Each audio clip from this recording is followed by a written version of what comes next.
The Lexus RX, this half SUV, half four-door model is actually responsible for creating the crossover segment. The first RX arrived in 1998 and it took the automotive industry by storm. In its first year alone, Lexus sold a total of 42,000 units in North America. And since its launch, more than 2.7 million RXs have been sold worldwide. Oh, and if you were wondering, RX stands for Radiant Crossover, and probably one of the most radiant things about the 2023 model is this new copper crest color option. It's very interesting. My name is Omar, and this is the 2023 Lexus RX.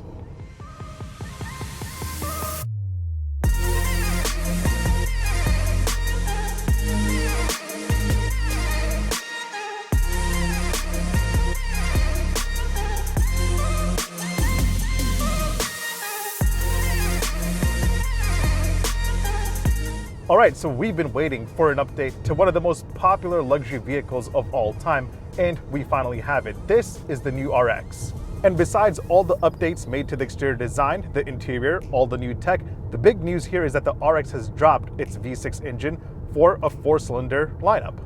And every time an automaker downsizes the engine of a popular vehicle, especially a luxury one, car shoppers and enthusiasts get upset and skeptical.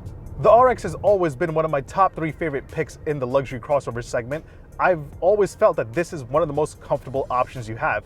And the RX has never really been about performance, has it? It's always been about being comfortable and having a butter smooth ride quality. And that's what I want to find out today. How does the new RX live up to the outgoing one? Does the 4-cylinder engine lineup and the new platform change anything about the ride quality? Is it still one of the best luxury crossovers that you can buy? Let's find out.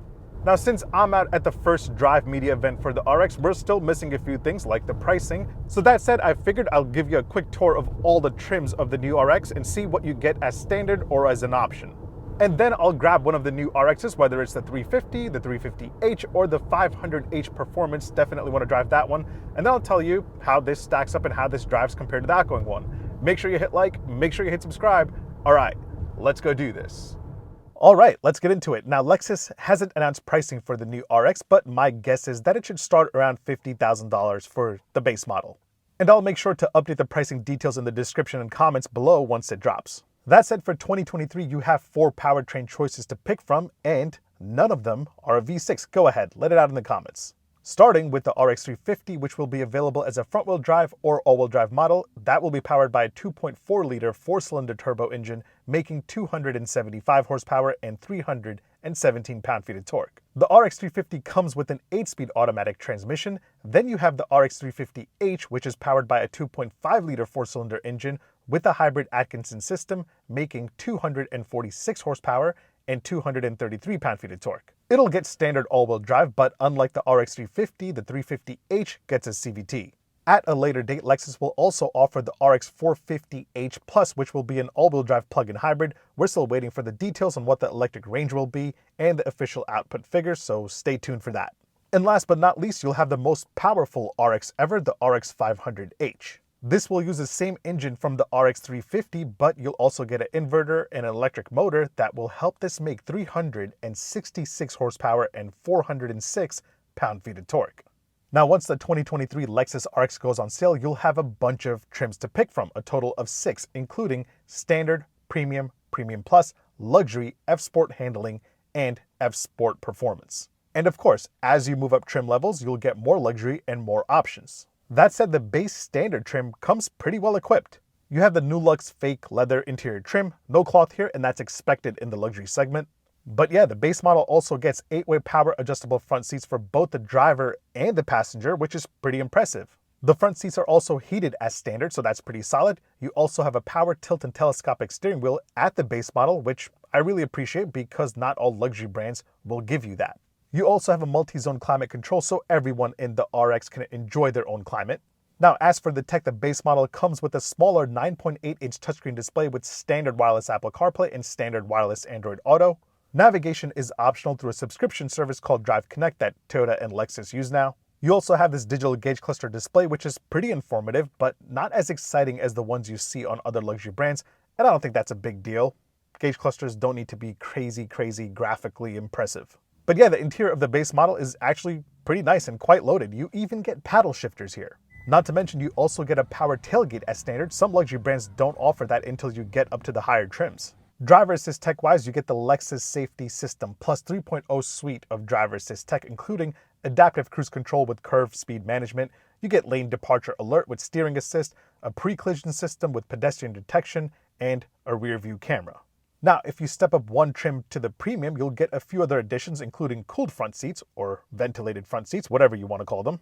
You'll get memory settings for the driver's seat, steering, and mirrors. This is where you'll get a power moonroof. If you want a panoramic sunroof, that'll come later in the Premium Plus. You'll also get a wireless charger, which, by the way, you can also add on as an option at the base model. And safety-wise, you get parking assist with rear cross traffic alert. So yeah, at this level, you're pretty much covered with a solid amount of options.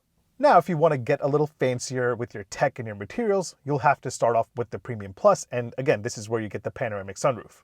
This is also where things start getting a little bit more luxurious with the leather-trimmed interior.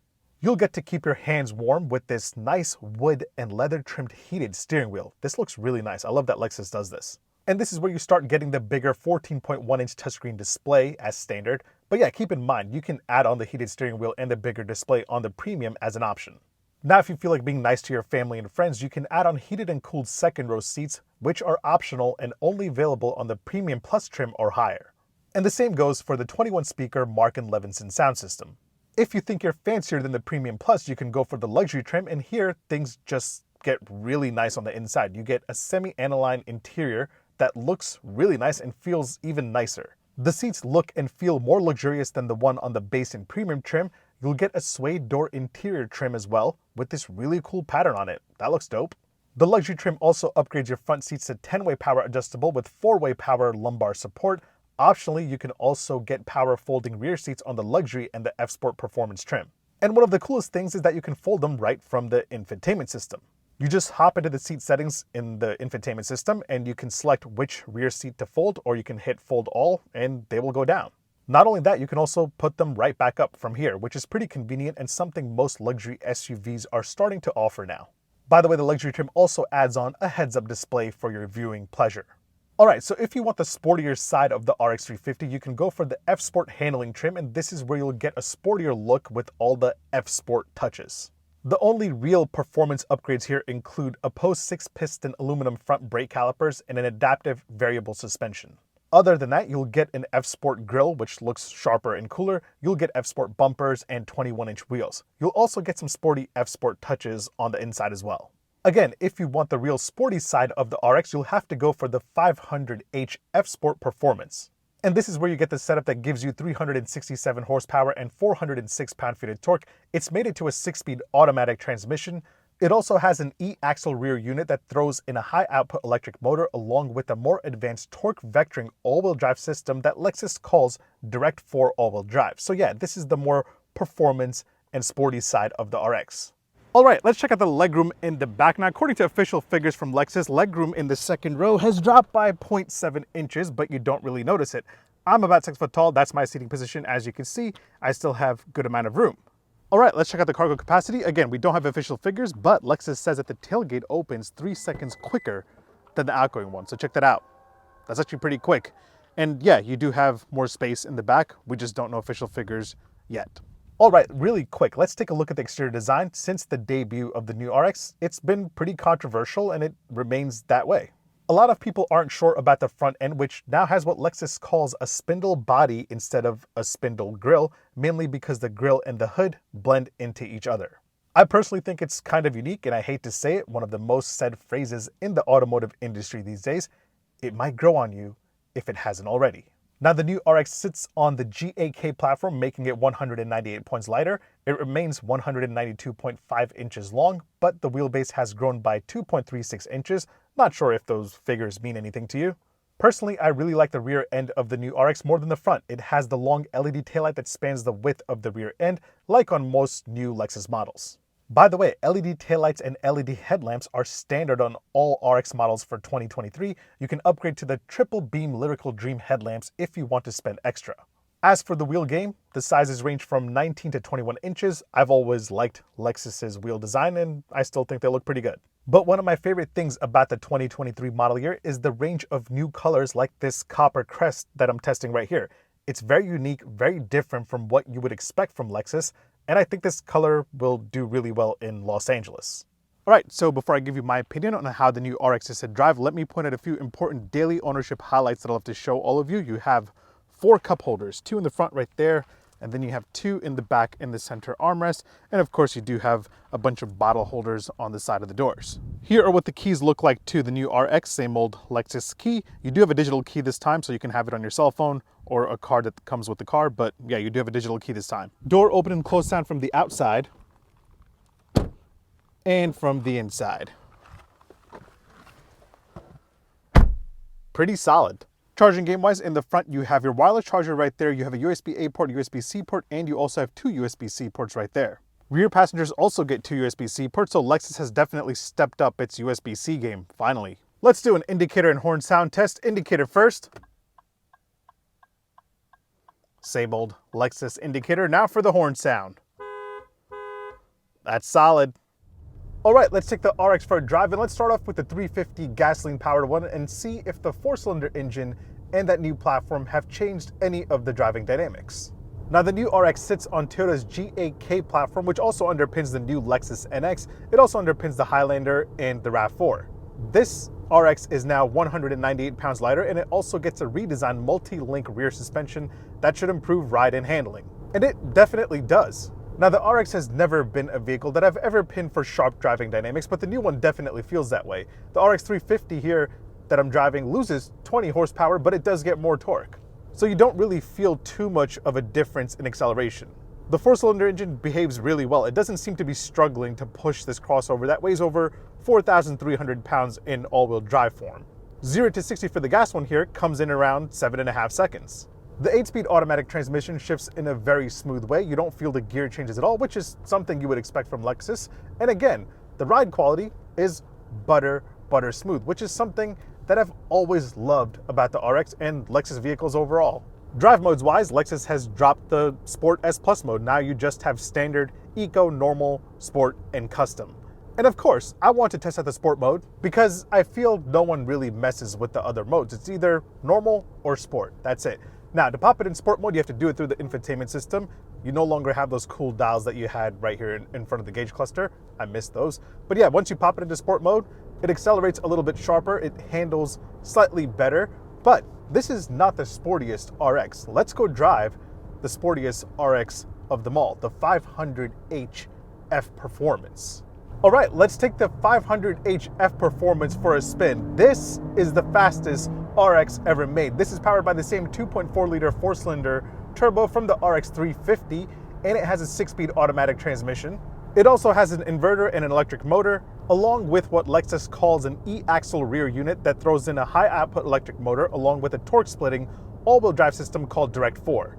Working all together, this system makes 367 horsepower and 406 pound-feet of torque. Lexus says 0 to 60 will come in right under 6 seconds, around 5.9.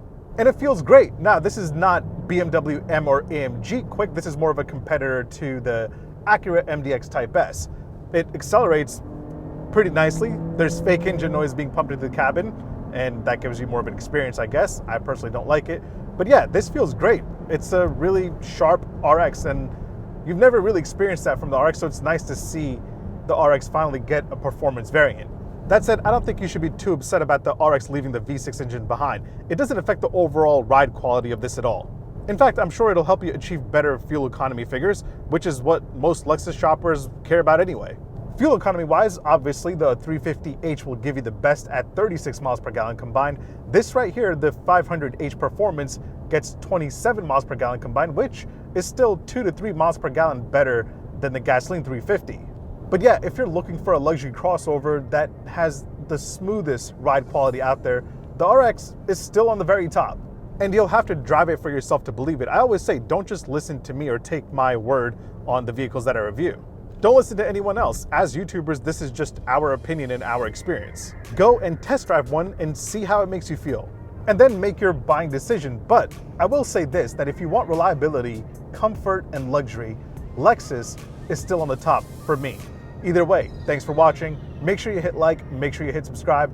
Make sure you follow me on Instagram and on TikTok. My handle is @OmarDrives. I'll catch you guys in the next one. Take care. Peace. I definitely have to get more seat time in this 500h. So I'm gonna request it for a week, and then I'll do a review specifically on the 500h because this actually feels really cool. Never thought the RX would be something this exciting to drive.